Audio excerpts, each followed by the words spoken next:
यहाँ पर जो गवर्नर साहब हैं, अच्छे हैं बुरे में उस बहस में नहीं जाता, लेकिन सारी दुनिया जानती है कि वो एमक्यूएम के एक ओहदेदार हैं, एमक्यूएम के नुमाइंदा हैं। अगर एमक्यूएम इंतखाबात में हिस्सा ले रही है और लेवल प्लेइंग फील्ड आप चाहते हैं, तो कोई किसी सियासी जमात का जो नुमाइंदा है उसको किसी ऐसे ओहदे पर फाइज नहीं होना चाहिए जो इंतखाबात पर असरअंदाज हो सके। 8 साल 10 साल पहले आप सबको पता है ये एक दिल का अस्पताल था जहाँ पूरे मुल्क से लोग आते थे। आज पूरे सूबा सिंध में तकरीबन हर जिले में ऐसे हॉस्पिटल्स खड़े कर दिए गए हैं जहां पर लोगों का दिल का इलाज होता है। यहाँ कैंसर का इलाज मुफ्त होता है, यहाँ लंग्स का ट्रांसप्लांटेशन जो है वो फ्री हो रहा है, लीवर का ट्रांसप्लांटेशन फ्री हो रहा है, और बहुत सारी बीमारियां हैं जो बहुत महंगी हैं, लोग अफोर्ड नहीं कर सकते हैं। उन बीमारियों का इलाज सूबा सिंध के अंदर मुफ्त हो रहा है और दीगर सूबों से लोगों के इलाज कराते हैं। ये जो हमारा माजी है, हम जब 2008 में भी हुकूमत में आए थे तब भी पूरी दुनिया में मौशी बहरान था, लेकिन अल्हम्दुलिल्लाह आसिफ अली जरदारी साहब की क़यादत में पीपल्स पार्टी ने उस मौशी बहरान से मुल्क को निकाला। और आज भी अगर किसी के पास कोई विजन है, कोई सोच है जो इस मुल्क को बहरानों से निकाल सकती है, वो पीपल्स पार्टी निकाल सकती है। इसलिए कि पीपल्स पार्टी से बड़ी गरीबों की हमदर्द जमात इस मुल्क में कोई नहीं है।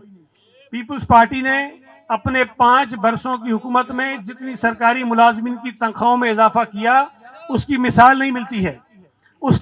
मिलती है। पीपल्स पार्टी अगर महंगाई कम नहीं कर सकती तो महंगाई के नीचे पिसने वाले लोगों के वसाइल में इजाफा कर सकती है, उनके रिसोर्सेज बढ़ा सकती है ताकि वो आसानी के साथ अपनी बच्चों की जिंदगी गुजार सके। मुझे अपने 5 साल दौर में बतौर वजीर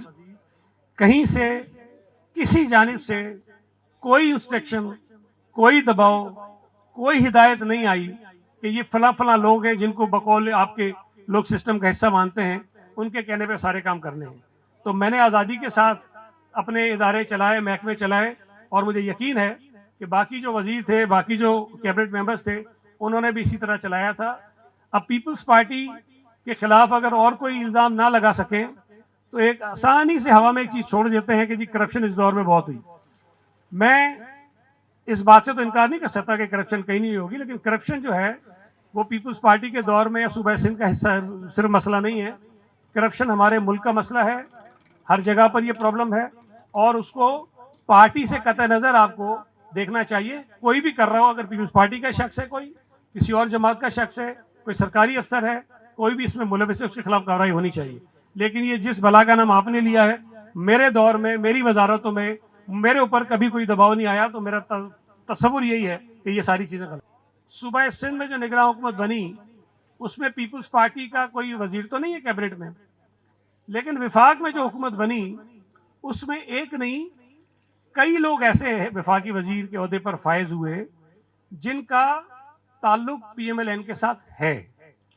पंजाब में ये तासुर आम है कि जो ट्रांसफर पोस्टिंग्स होती हैं उसमें पीएमएलएन के लोगों की रिकमेंडेशंस शामिल होती हैं। हमारा एतराज़ सिर्फ ये है कि जिस अंदाज में सूबा सिंध में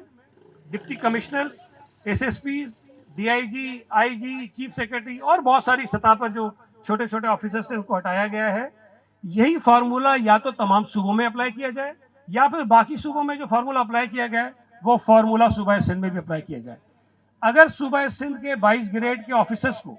कोई भी अच्छे बुरे, मैं उनके नाम नहीं दूंगा, अगर उन 22 ग्रेड के ऑफिसर्स को हटाया जाएगा कहीं से और रिपोर्ट करने का फैसला होगा, तो ये तासुर सूबा सिंध के लोगों में पैदा होता है कि आप क्यों सिर्फ सूबा सिंध के लोगों को निशाना बना रहे हैं। या तो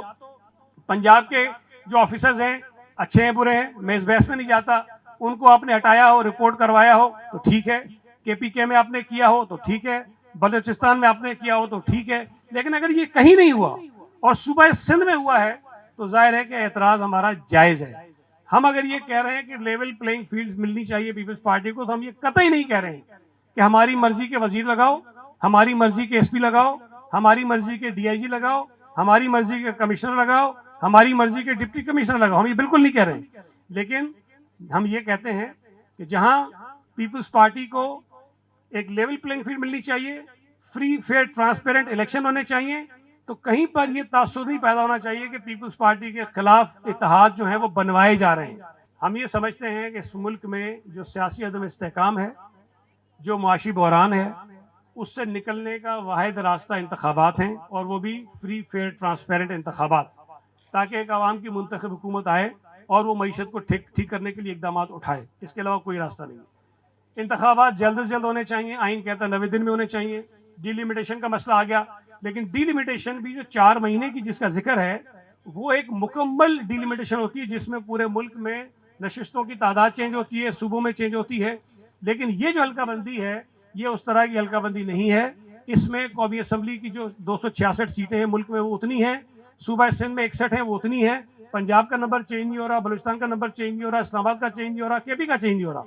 जब कौमी असम्बली की नशिस्तें कहीं तब्दील नहीं हो रही हैं, तो वो अमल जो 4 महीने में हो सकता है, उसको आसानी के साथ महीने, 1.5 महीने, 2 महीने में किया जा सकता है। अगर मुकदमात को सियासी वफादारियां तब्दील करने के लिए, किसी सियासी जमात को पॉलिटिकली विक्टिमाइज करने के लिए इस्तेमाल किए जाएंगे, तो ये हमने माजी में भी इसकी हमेशा मजम्मत भी की है, मजामत भी की है, और अगर अब हुए तो अब भी करेंगे।